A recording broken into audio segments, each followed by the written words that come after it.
సమాజంలో ఉన్నటువంటి చివరి పౌరుడి వరకు ప్రభుత్వ చేయూత సమాజం యొక్క చేయూత అందాలనే లక్ష్యంతోనే వచ్చిన నేను ఒకవేళ ఎమ్మెల్యేనే కావాలి అనుకుంటే నాకు అక్కడ ఏమాత్రం ఇబ్బంది లేదు.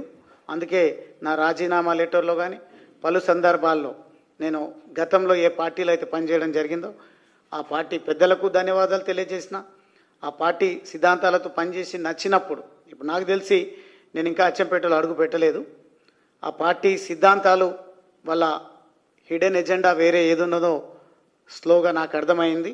నేను మా వాళ్ళకు అర్థం చేయించేటువంటి ప్రయత్నం చేస్తా, కానీ యువతరాన్ని రాజకీయాల్లోకి ముందుకు తీసుకురావడం కోసం ప్రయత్నం చేస్తా తప్ప నేను యువకుడిగా ఉన్న సీనియర్ రాజకీయ నాయకుడిగా 2 సార్లు శాసనసభ్యుడిగా ప్రాతినిధ్యం వహించిన నాకు అనుభవం ఉంది. కానీ ఎన్నున్నా కానీ ప్రజలకు సేవ చేయాలనే సోయి లేనటువంటి ప్రభుత్వాలు ఎన్నున్నా, ఎన్ని అవకాశాలు వచ్చినా మనకు నిజంగా ఆ స్వాతంత్రం స్వయం ప్రతిపత్తి లేకుంటే ప్రయోజనం ఉండదు. కానీ ఈరోజు మోడీ గారి నాయకత్వంలో అద్భుతమైనటువంటి ప్రగతి నడుస్తూ ఉంది. ఆ ప్రగతి బాటలు మనం తెలంగాణలో కూడా పటిష్టంగా వెయ్యాలి. దానికోసమే నా ప్రయాణాన్ని మొదలుపెట్టినని చెప్పడం జరిగింది. కాబట్టి టికెట్ల గురించి, పదవుల గురించి ఈరోజు మరొక్కసారి నేను బల్లాగుద్ది చెప్తా ఉన్నా. రాజకీయాల్లోకి నేను వచ్చింది ప్రజాసేవ కోసం. నా వంతుగా నేనేం ప్రయత్నం చేయాలనో, అధికార పార్టీలో ఉండి కూడా ప్రతిపక్ష పార్టీ ప్రజాప్రతినిధిలాగా నేను గర్జించినటువంటి సందర్భాలు, అసెంబ్లీ సాక్షిగా కొన్ని పథకాలను అమలు చేసే విధంగా నా ప్రసంగాలు ఉపయోగపడ్డాయి.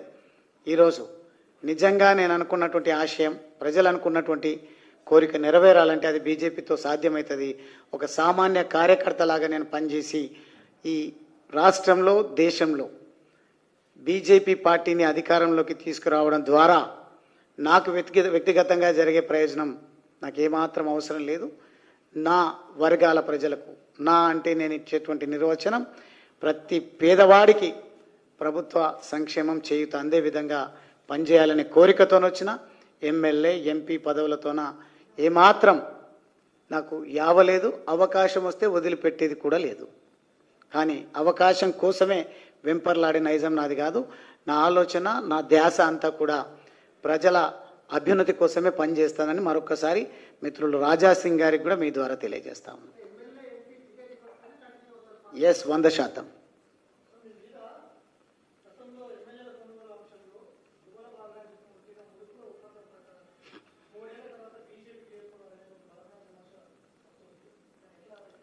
ఎవరు చేసిండ్రో వాళ్ళని చర్చకు రమ్మనండి. డెఫినెట్గా అది అమరవీరుల స్తూపం దగ్గరకా, లేదంటే ఎక్కడికంటే అక్కడికి దమ్మున్నోళ్ళు ఎవరైనా సరే చర్చకు రమ్మనండి. నేను బహిర్గతం చేస్తా చర్చ. నేనేమనలేదు, అది పార్టీ చూసుకుంటుంది. పార్టీలో చాలామంది ఎఫిషియన్సీ ఉంది. నాకెవరు రారు, ఎందుకంటే నేనే కొత్త 100 రూపాయల 10 రూపాయల కార్యకర్త. నేను ఇప్పుడు దీన్ని ఎవరెన్ని ట్రోల్ చేసినా 10 రూపాయలు ఒకడు ఏం సంచలనం చేయబోతాడో ప్రజా మద్దతుతోనా, జాతీయ వాదంతోనా అనేది మాత్రం చాటి చెప్తా.